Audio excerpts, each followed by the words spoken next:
দিনটি ছিল 21শে জুলাই 1993। পশ্চিমবঙ্গে তখন শাসন চলছিল বামফ্রন্ট সরকারের। সেই দিন ভোট জালিয়াতি ও ছাপ্পা ভোটের বিরুদ্ধে কংগ্রেসের পক্ষ থেকে মমতা বন্দ্যোপাধ্যায়ের নেতৃত্বে একটি পদযাত্রা বের করা হয়। তাদের প্রধান দাবি ছিল সচিত্র ভোটার কার্ডের প্রচলন করা।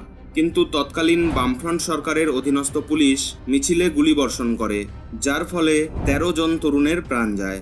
এই ঘটনার পর মমতা বন্দ্যোপাধ্যায় কংগ্রেসের কাছে সাহায্য চাইলে কংগ্রেস তাতে অসহযোগিতা করে। অনেকের মতে কংগ্রেস ভেঙে তৃণমূল কংগ্রেস দলটি তৈরি হবার পেছনে এই ঘটনাটি ছিল অন্যতম কারণ। দীর্ঘ 26 বছর ভারতীয় জাতীয় কংগ্রেসের সদস্য থাকার পর কংগ্রেস থেকে বেরিয়ে এসে মমতা বন্দ্যোপাধ্যায় 1998 সালের 1 জানুয়ারি গঠন করেন তৃণমূল কংগ্রেস। নিজেই এঁকে ফেলেন নতুন দলটির নির্বাচনী লোগো জোড়া ঘাসফুল। এই লোগোটির প্রাথমিক দর্শন হল ধর্মনিরপেক্ষতা। সত্যিই তাই।